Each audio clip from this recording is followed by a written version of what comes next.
All right. What is Yorkshire pudding?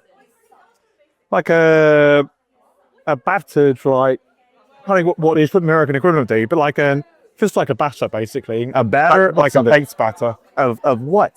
It's like, there's nothing pudding about it. There's no dessert. What is this? I don't understand that. It's really tasty, what it is. Is it really? It's in here. Oh, what do we got here? Yes. Scottish egg. All right. So, it's an egg. Yep. With sausage meat and then like breadcrumbs. They're like a bar snack. Yeah, it is, right? And what is this? Chutney on the side? I don't know what that is, to be honest. I'm going to chutney. All right, let's try this. Is this the Yorkshire pudding? Yeah, that's Yorkshire pudding. Less than a It's like a popover. What's a popover? You don't know popovers? Is that a U.S. term? Yeah, I don't know what that. I thought Yorkshire pudding was like with the meat and the batter and like the drippings. Okay. We call it bathrooms. It's not a bathroom? We always say toilet. It's just the toilet? Yeah. That's like rude, right? Yeah. Is or it the rude? loo. Oh yeah, Lee. What is the water closet for then? Well, that's French. Oh, is You're getting many stuff. but I mean, I saw a WC somewhere. Yeah, we can use that, but you still say toilet. It's kind of unusual for a pub to have a toilet on the second floor, right? That's, I reckon, pretty normal. No, is it? I mean, this is an old building. Yeah, this is like 50th century, I think, like 1500s. But is this the first floor? 60s, Is this the so. first floor or second floor? This is the first floor. You sure? Yep. You're turning into American now. Ground floor, first floor. And it's not We'd actually say in the UK, you'd say upstairs. upstairs. Yeah. But wouldn't it be you have to go upstairs two flights? Yeah. So you'd say ground floor or you'd say ground floor and upstairs. But you see, when we came in, they said go upstairs. Oh, we're upstairs. They didn't say go to the first floor, did they? Then it's in the first floor? Okay. Yeah. I don't get it. Mushy peas. I don't get it. Just, yeah. We'll get you there. What happened to the middle ground? Let's take things back to like when we met. It's time to get Hey everybody, this is Craig Durr, Chief Analyst from the Collab Collective, and I want to welcome you to another edition of the Collaboration Café. Well, where do I find myself today? It is cold, it is overcast, it is wet. Well, I think I must be in London, and I am. But I'm here to meet up with a really good friend. Tom Arbuthnot is the co-founder of Empowering.Cloud. And Tom offered to buy me a cup of coffee here and then take me on a special treat for Sunday roast, which I'm not quite sure I know what it is, but I'm looking forward to finding out. Now, along the way, we're going to talk to Tom about his path from starting off from being a phone expert to being a Microsoft MVP to eventually being one of the most influential Microsoft Teams experts in the market. And along the way, I think we'll learn a little bit about Tom and his wry sense of humor.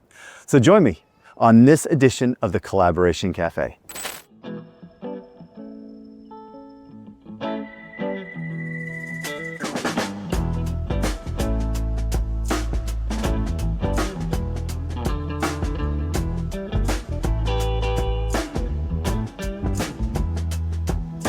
The days are tense and the nights are long. The times are gone where we got along. What about mediation? What happened to the middle ground? Let's take things back to like when we met. It's time to get away on down. Let's go back a little. I wanna feel like way back when. Let's hold Tom, Hey, mate, how's it how you going? doing? I'm good, thanks, mate. How are you? Thanks for having me here. I'm glad you brought like the traditional London weather for me. You found us, that's good. Yeah, exactly. I did. You know, it was a bit getting here, but I enjoyed it. It was good. Good. Yeah. How are you feeling off the back of ISC? You know, I am beat right now. I don't know about you, but that show takes a lot out of people, right? Yeah, it's full on. I mean, for you were running around doing everything we talk about, creating content, learning more about the devices. Actually, For me, it's a really big Microsoft show now, so all the Microsoft people are there I know, internationally, I know. and all the OEMs are there. So I get around everybody in about a week, which is amazing. it was a great show. Actually, I noticed you had some great information where you shared about the MDEP program. Yep, yeah, that was I interesting. think you also did some interesting things when we talked about some of the new devices. You and I went and saw Josh Blaylock and what he had as some new devices as Yeah. well. But we're not going to talk about that anymore. We're here to talk about you. And this is my opportunity to have a cup of coffee with you and learn more about Tom. I wanna feel like way back when. Let's hold back a little. Let's make We're gonna start back at the beginning. This is like the Tom origin story. Are we going way back? We're gonna go way, way back. We can go all the way back to where you first started in this space. Wait, how did you actually get started in this space? So my first role post doing my degree, so I did a business degree. Okay. But I wanted to stay in tech. Okay. So I actually went to a Cisco partner. Oh, did you really? So originally I was doing Cisco networking, CCNA. Yeah. And then I got into Cisco voice, and that's what took me down this whole voice UC track, basically. Really? Yeah, because you've always had a very strong expertise in voice, right? Yeah, that's actually where I come from. So that was originally Call Manager way back when it was on Windows. I know, you know, I IP know. phone, Yeah, real yeah, exactly. classic. And that world slowly got infiltrated by the Microsoft world. So it was Exchange. Do you remember Exchange Unified Messaging? I do. Exchange did voicemail. Then Microsoft started doing OCS, where they had a messaging product with a bit of voice. Right. And I found I was doing more and more work where I was integrating Exchange UI messaging and then integrating OCS. So I could see a trajectory from Microsoft's. And there weren't many people that were living on both sides of that fence, the Yep. voice world and the Microsoft world. Yeah. So I don't come from like real Microsoft heritage of like, you know, Windows old school. I actually come from voice and then came into the Microsoft sphere and very quickly got on the OCS, Link, Skype business bandwagon. I'm going to tell you a fun fact. I actually worked at Microsoft during that time frame, and I worked for Exchange. And I was part of the team that did the first Exchange online. And so at that point in time, OCS and Exchange were not all brought together as a unified product group as well. And there was a lot of internal politics. Boy, you want to talk about, maybe we shouldn't talk about it too much, but I tell you, there was a lot going on in Redmond as they were trying to bring it all together. But it finally, there's no politics these days. No, It's all no. one big single company. one big happy family suite of products as well too. But it was really interesting. All right, so at that point in time, you saw the writing on the wall. Well, yeah, I just thought Microsoft were really innovating, and early companies were looking at OCS, starting to do. Originally, it was all about conferencing. Yeah. So nobody was flipping their phone system over yet, but they could bring conferencing in-house on OCS and then Link. Right. Save loads of money, bring it all on net. So you don't have to worry about the big iron in the closet. Yeah, and then people got confident. They were doing like literally thousands, if not millions of minutes. We were dealing with some really big customers, so it was, you know, lots of tier one enterprise customers. Right. So they do conferencing, and once they brought conferencing on, they'd be like, well, if we can trust it with our meeting, maybe we can trust it with our voice. Right. And it really accelerated through Link, and then finally Skype for Business with the rebrand. Yep. And it was for a long time, you remember, it was basically Cisco and Microsoft were going toe to toe in the voice market. They were, exactly. Yeah. And Broadworks was also there playing in the SMB space. Well, and they were ahead on the cloud first. It Right. took a while for Cisco and Microsoft to kind of catch up and acknowledge that cloud was really the direction of travel. That's right. Well, you know, I want to do some more catching up, but I'm looking forward to this. What you have planned for me, Sunday roast. Yep. What exactly is Sunday roast? Now, I'm that oddball American. I don't understand your UK traditions. Oh, this is like a proper Sunday tradition. So, Is it really? Go to the pub, we'll have it at home, like proper meat, gravy, you know, full, you're going to be really well fed.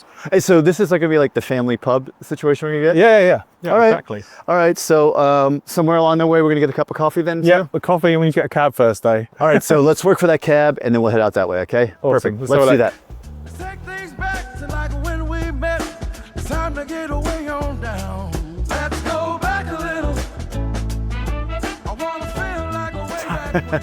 All right, We're going traditional, let's right? go. Yeah, proper cab. All right, let's do this. Proper How cab. are you? Thank you. Good. Here, I'll get you guys sit in here. We do have a cameraman. We do have to let them sit somewhere. Oh, does that seat work? Hang on. You may have to hop over. There you go. This is proper cab, but this is also electric cab as well. Is it really? Yeah. Or is framing good for you right now? Good. Perfect. So, look at this. Electric. Yeah, huh? right. It's all electric. The whole cab system here. This is the idea that they're required to memorize the entire. Yeah, it's called the knowledge. So they have to know The knowledge? everywhere. Yeah, by location, also by landmark. So you can just say. I always get confused when I go to America and I give a hotel name to the cab and they've got no idea like where you're going. I wanna feel like a way back when. Let's hold back a little. Let's make things good again. Now, the thing that took place during this stretch is that when you started leaning more into Microsoft, you became involved in the Microsoft MVP program. Yes. So, and to me, that's a really, really powerful program, actually. But although I had a chance to talk to Jimmy Vaughn about it on another video that I did. Jimmy was in the program. Yeah, it was. Yeah. But there was like a mystique to it. Like no one, it's like you don't know how you get in, but once you're in, you're in. Yeah, I mean, the idea is Microsoft kind of rewarding people for giving content and time back to the community. Right. So they don't want people chasing it just for the sake of having the badge. So that's why there's a mystique to it. It's not like do this and you will get the badge. Right. It's designed to be, you would do it anyway, but we appreciate you doing it. Right. That's the intent. Now, see, around that time, actually, I was working with Jeff Schertz at that point in time, who was another really powerful Microsoft MVP.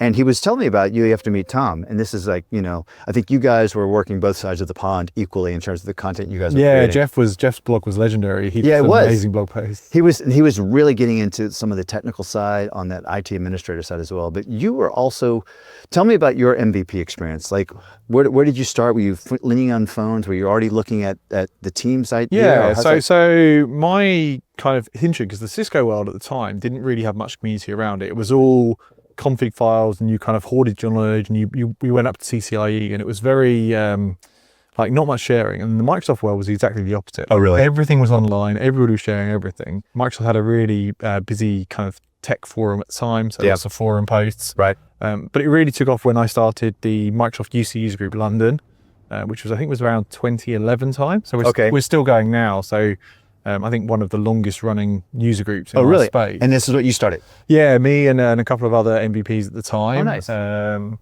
And yeah, it was actually Adam Jacobs, who's still part of the user group, who's now in the States working at Microsoft. Right, I know. I worked with Adam also. I know for a bit of time at Polycom. Yep. Is where we did that, is work together too. And then at that point in time, you know, I don't want to fast forward the story because it's so cool, but it started steamrolling for you. This is when the podcast started coming along as well too. Yeah. So we did initially a podcast called the UC Architects, where we had lots of people in the UC space together. I had the blog going, and eventually the newsletter as well, and did a lot of blogging. Like that was probably the anchor for a long time, was a lot of writing, a lot of blog content. I mean, I have to tell you how it's hard for me to find my time in my window to write. You were writing on the train home, you said, right? Yeah, lots of like Sunday night with wine was my typical blogging slot. I've tried that myself. I've tried setting up certain times to do it, and I think I last for about a month and a half, and then all of a sudden I fade away from it.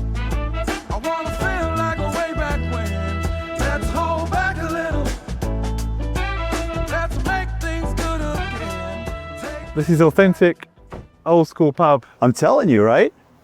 So, okay, a pub is like everything in the English family moniker here, right? Yeah. We have, well, it could just be drinks, but it could also be drinks and food. So in this case, it's drinks and food. And coffee even, I hope? I'm sure you'll be able to find a coffee. We might find some coffee. All right. Where are we going? Which way? All right, let's go this way. All right, sounds good. So I was mostly doing strategic consulting at that point. Yeah. There wasn't any hands-on keyboard stuff. It was all advisory. And I started to wonder, is there any way I can take what I do with individual large organizations and scale that out? Okay. So do more content, do more community work. Right. I fortunately, had quite a decent network at that point from the blog and the podcasts and the newsletter. And it felt like there was an opportunity to work with a few sponsors and say, would you fund full-time community work? And enough of them were aligned that they said, yes, like we believe in community, we believe in the value of education. Right. So I thought, well, we can at least build something that is community first. Yeah. And that's what ended up being Empowering.Cloud, essentially. Well, that's the most difficult thing, I think, actually, about that too, because even in the work that I do, you've got to avoid the pay-to-play persona, right? Yeah. And the idea is, how do you put out authentic information that's of value to everyone? And so what I think I hear you saying is that by just creating a level of educated community, everybody benefits. Yeah, super important for me. Like I didn't really want to have any like sponsored content kind of pay-to-play stuff. It was, everything was going to be free to access, and the sponsors couldn't influence the editorial or the content. Right. So there's no sharing contact details. There's no like you've won an award. It's just you get eyeballs for supporting the community. Nice. Unfortunately, there's enough sponsors in our space. I know you work with a lot too that see the value of education. So it's worked out well. And since then we've done the community and research, so that's all free to access. Yeah. And then we have an enterprise product where we look after change. We take all the Microsoft changes, we summarize them for enterprise customers. Okay. So that's another revenue stream that kind of keeps us going, basically. Ooh, look at that. Can I give you that one? Let's go back a little. I wanna feel like way back when. Let's hold I was mostly doing strategic consulting at that point. Yeah. There wasn't any hands-on keyboard stuff. It was all advisory.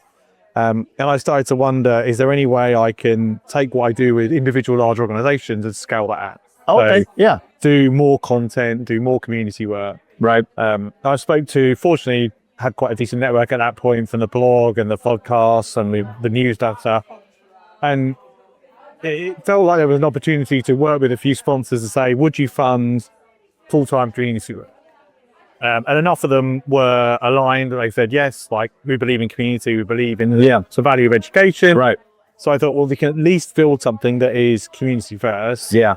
And that's what ended up being Empowering.Cloud, essentially. Well, that's the most difficult thing, I think, actually, about that too, because even in the work that I do, you've got to avoid the pay to play persona, right? Yeah. And the idea is, how do you put out authentic information that's of value to everyone?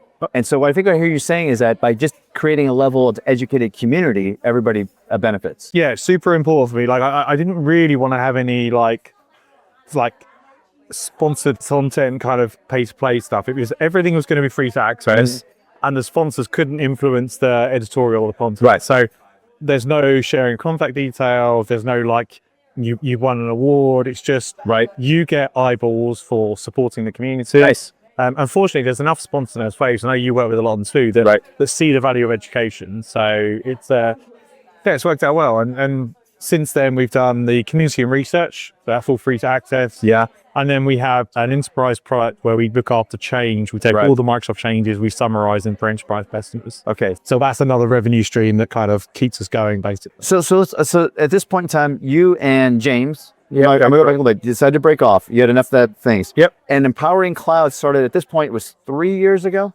Yep, 3 years ago. And I remember joining on the website, and you're right, the website is completely free. Once you become a community member, right, you log all on. free to access, I get access to all the content you're creating. Yeah, and all the research as well. So nothing is gated there. So we have lots of documents where we do like spec comparisons and rate comparisons, those kind of things. So tell me right now, how big of an organization is Empowering.Cloud? Has that grown? Yeah, it's grown. So we have myself and 3 people on the content community side. Yeah. And then we have 3 other people on the product side, Change file side, and James as well. So 8 of us all together. I wanna feel like way back when. Let's hold back a little. What is your formula for good content? What do you think makes content resonate online? I think, like, I'm asking the questions that people actually want the answers to. Yeah. A lot of content in our space is what the marketer wants to get across, Right. but not necessarily what the user wants to know. So I feel like a lot of my job is shortcutting the marketing conversation. Like, That's nice. does this work? Does it do this thing? Does it do that thing? So yeah, I think that's the big one. But like I try to spend a third of my time with the enterprise organizations. So it's typically like team service owner, IT service owner level. So it's like, if I'm going to roll out 50 of these room bars, manageability and life cycles are an important conversation. So it's cool you want to talk about megapixels and auto framing, but I'm rolling them out to 20 different countries. How does the supply chain work? How does the support? Yeah. So I see what you're saying. That's right. So it's the buying vision's not often on just the flashy new feature. Totally agree. Like I look at IT, I actually had 3 tiers when I look at it. I look at it myself, I say there's the IT executive, there's that IT administrator, then there's an IT manager, if you will. And by no means is anyone less important than any other in the process, but they have different levels of integration or working with what the solutions are, where some are more day-to-day. And like you said, they're worried more about, I just have to make sure uptime. I have security issues. One of them might have to be more dealing with the procurement ideas. I think vendors miss yes, you might get to talk to the IT exec. Yeah. But actually they'll take a buying signal more often than not from their internal team. So actually keeping those people happy and aligned is more important than you might think. I think there's a waterfall. I wanna feel like way back when. Let's hold back a little. One of the key things that we saw a lot discussed here at ISC was MDEP. And more vendors announced and came out saying they're being part of that program. The challenge with MDEP is I don't think people inherently know if it's good or if it's bad as a consumer. Well, depending on who you are, right? It's like who you're asking. Well, but I mean, as a consumer of the product. So, and there's a vendor point of view. Yeah. There's a consumer point of view. There's Microsoft's point of view. And I don't know if they all align or what's this. I mean, what do you... Yeah, so I guess the level set, MDEP is Microsoft baking their own version of Android. Right. So they will create it, they will back it for security patches, they will support the lifecycle of it. So right now, for comparison in the space, most of the OEMs bake their own version of Android. They're responsible for maintaining it. So you end up with all these different options. And some of the OEMs are really good at that, and some of the OEMs are less good. Right. Some have a long heritage, like Poly with Poly OS. Yeah. Logi. With their Room OS. Even Neat also has done a lot of development on that as well. Too. And for those OEMs, they've invested in those platforms. So it's tougher for them to say, oh, we'll just take a commoditized platform from Microsoft. Right. But then there are others that don't have the heritage, so like Jabra, relatively new to the video space. They get all the benefit of MDEP. Right. From a customer point of view, the customer just needs to know the OS is being looked after. So whether they trust Microsoft, they trust Logi, they trust Poly, as long as they trust that vendor. And what Microsoft is saying is, we'll put the engineering investment in, you take the benefit of that engineering investment. Right. Which a lot of people tend to like that appliance-based idea. But here's the interesting question I don't think anyone can answer yet. 2 years down the road, is a independent version of Android going to be at a feature deficit than an MDEP version? Is there something that Microsoft's going to have functionality with those MDEP endpoints that the other endpoints won't have? Also, it's not that the other endpoints couldn't do something in Android, right? Because it's an open source program. Right. They could do it. The question is, will Microsoft start to say certification depends on MDEP? So right now, any new OEMs have to use MDEP. Yeah, they do. Existing ones don't. Do you think we're ever going to get to where all these platforms are going to play well, the interoperability story? So right now you've got Google, Zoom, Microsoft. Direct Guest Join didn't fulfill the... No, Direct Guest Join just didn't really get the buy-in it needed. Pexip are doing a really good job of being that kind of middle layer. I'd love us to get to a standard where they all interoperate.